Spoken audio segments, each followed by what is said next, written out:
Hi everybody, मैं हूं रक्षंदा खान और आप देख रहे हैं डेटॉल सुरक्षित परिवार का पहला एपिसोड। एक नया शो, एक ऐसा शो जो आपको देगा ढेर सारे नुस्खे हैप्पी, हाइजीनिक और हेल्दी लिविंग के। खूब सारे हाइजीन के टिप्स, आपके सवालों के जवाब और मिलेंगे आपसे आप ही के घर में। ये सब और बहुत कुछ हम दिखाएंगे आपको इस नए प्रोग्राम में जिसका नाम है डेटॉल सुरक्षित परिवार।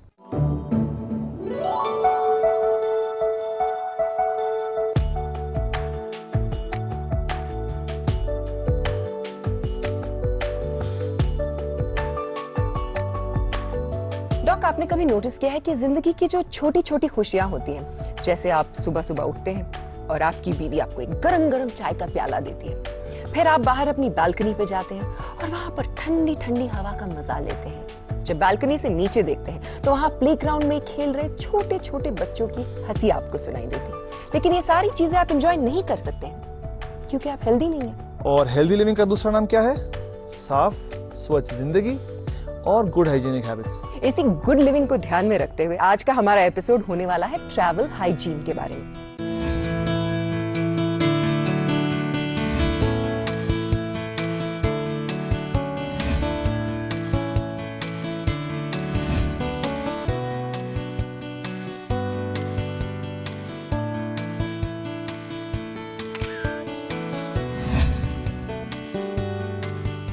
आपको पता है मैं इस वक्त इतनी खुश क्यों हूँ? बताइए। क्योंकि गर्मी की छुट्टियां आ गई हैं और छुट्टियों का मतलब होता है वेकेशन, और मैं अपनी वेकेशन ऑलरेडी प्लान कर चुकी हूँ। मैं जा रही हूँ रिवर राफ्टिंग के लिए with all my friends. Lots of मस्ती, लॉट्स ऑफ मजा। वैसे आपकी पूरी तैयारी हो गई है? किसी लड़की की कभी पूरी तैयारी हो पाती है? हाँ, लेकिन पैकिंग हो चुकी है। I have packed everything, sunscreens, moisturisers, lotions, my hi-fi digicam and of course all my friends. और anti germ soap, tissue wipe and of course ढेर सारे antiseptic lotion. You know Rakshanda, travelling में hygiene का ध्यान रखना मुश्किल है जरूर, मगर उतना ही इम्पोर्टेंट है। क्योंकि जब हम बाहर जाते हैं, हम अपने घर के सुरक्षित वातावरण को छोड़ के, तो हम तरह तरह के जर्म से एक्सपोज होते हैं। आप पूरा साल प्लान करते हैं अपने वेकेशन को, और जब आप वेकेशन पर निकलते हैं और वहां जाते ही साथ आप बीमार पड़ जाते हैं, कितना बुरा लगता है ना, मजा किरकिरा हो जाता है। बिल्कुल सही कहा आपने। कुछ छोटे छोटे नुस्खे हैं, छोटे छोटे टिप्स हैं हाइजीन के बारे में, जो अगर हम फॉलो करें तो काफी सेफ रह सकते हैं। हम ये ध्यान रखें कि हम बार बार अपने फेस को और अपने हैंड्स को वॉश करें। हो सके तो एंटी जर्म सोप का यूज करें या सैनिटाइजर का यूज करें। और ट्रैवल करते समय हमें पता है कि हमारी सीट थोड़ी गंदी हो सकती हैं, तो उन सीट्स को वाइप्स से अच्छी तरह साफ कर सकते हैं। हमें पता है कि काफी सारा कूड़ा इकट्ठा हो सकता है, तो उसके लिए एक अलग से वेस्ट पेपर बैग रखें। यू नो डॉक, लंबी जर्नी से मुझे अपनी जिंदगी की एक दुख भरी कहानी याद आ गई। पिछले साल मैं अपने एनुअल वेकेशन के लिए कुल्लू मनाली गई थी। अब आप ये कहेंगे कि अगर वेकेशन मना रही हूँ, कुल्लू मनाली जैसी जगह जा रही हूँ, तो फिर मैं दुखी क्यों थी? वो इसलिए कि मैं कुल्लू ड्राइव करते हुए जा रही थी और वहां मुझे मोशन सिकनेस हो गई। कई लोगों को ये प्रॉब्लम होती है। बेस्ट है कि अपने साथ एक छोटा मेडिसिन का किट लेके चलें, क्योंकि हमें पता है कि छोटी छोटी बीमारियां हो सकती हैं, और अगर वो नहीं हो सकता है तो फिर आपके बॉयफ्रेंड का कंधा तो है ही। अच्छा, अब आप ऐसे सवाल करेंगे मुझसे टीवी पर। मैं सिर्फ इतना बताऊंगी कि जब तक सही कंधा मिला तब तक मोशन सिकनेस हो चुकी थी।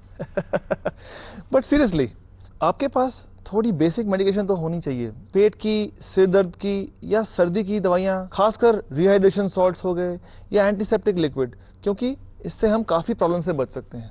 ये तो हो गई रोड ट्रैवल की बात, लेकिन हमने दूसरे तरह के ट्रैवल की भी बात की थी, जैसे बाय एयर, या फिर आप एसी बस से जा रहे हैं या ट्रेन से जा रहे हैं। ऐसा हमको लगता है कि ये क्लोज्ड जगह है तो यहाँ पर इतने सारे कीटाणु नहीं होंगे, बट एक्चुअली बात कुछ अलग होती है ना। यहाँ ज्यादा जर्म्स मिलते हैं। कई जगहों पे तो हमें जर्म्स पता है होते हैं, जैसे कि वॉशरूम्स हो गए या ग्लास टेबल सर्फेसिस पे, मगर ऐसी कई जगह हैं जहां पर हमें पता ही नहीं चलता, पता नहीं किस कोने में छुपे हैं। अब फॉर एग्जांपल आप ले लीजिए फूड ट्रे टेबल्स को और साथ में मैगजीन्स को। आपको पता है न जाने कितने लोगों ने उनको छुआ है आपके छूने से पहले। डॉक, आप मुझे डरा रहे हैं। अब तो मुझे ऐसा लगने लगा है कि ट्रैवल करते वक्त मुझे ग्लव्स पहनने पड़ेंगे। Well, that's a good idea, but हमेशा प्रैक्टिकल नहीं है। आप ऐसे क्यों नहीं सोचते हैं कि अगर आप अपने हाथों को रेगुलरली एंटी जर्म सोप से धोएं, स्पेशली खाना खाने से पहले और खाना खाने के बाद, क्योंकि इससे हम काफी प्रॉब्लम से बच सकते हैं। इसका मतलब ये है हमारी जो हाइजीन है वो लिटरली हमारे ही हाथों में है। थोड़े से अगर बेसिक स्टेप्स हम फॉलो करें तो हम रह सकते हैं 100% जर्म फ्री।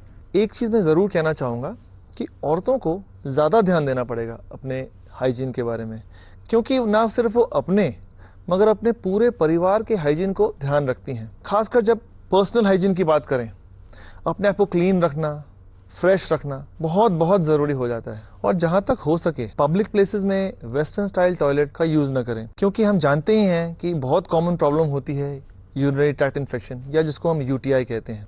ऑप्शन नहीं है हमारे पास, तो फिर हम डिस्पोजेबल सीट कवर या फिर टॉयलेट रोल यूज कर सकते हैं। ये बहुत ही पते की बात बताई आपने डॉक्टर। ऐसा करने से हमारी छुट्टियां हो जाएंगी बिल्कुल टेंशन फ्री और सिर्फ मजे से भरी हुई। ऐसी बहुत सारी बातें और फिर बहुत सारे इंपॉर्टेंट सवालों के जवाब हम आपको सुनवाएंगे और दिखाएंगे डेटॉल सुरक्षित परिवार में, लेकिन एक ब्रेक के बाद। क्या आप जानते हैं कि केवल 21% लोग पैसे का लेन देन करने के बाद अपने हाथों को धोते हैं? हाय डॉक्टर, हम कई बार कैंपिंग और जंगल सफारी जैसी हॉलीडेज ट्रिप्स पे जाते हैं। डिफरेंट होटल्स में रहना पड़ता है। मैं बहुत केयरफुल रहती हूँ अपने बच्चों की हाइजीन के बारे में ड्यूरिंग ट्रेन ट्रैवल। इन ट्रिप्स के लिए कुछ सजेशंस आप दे सकते हैं हाइजीन पे?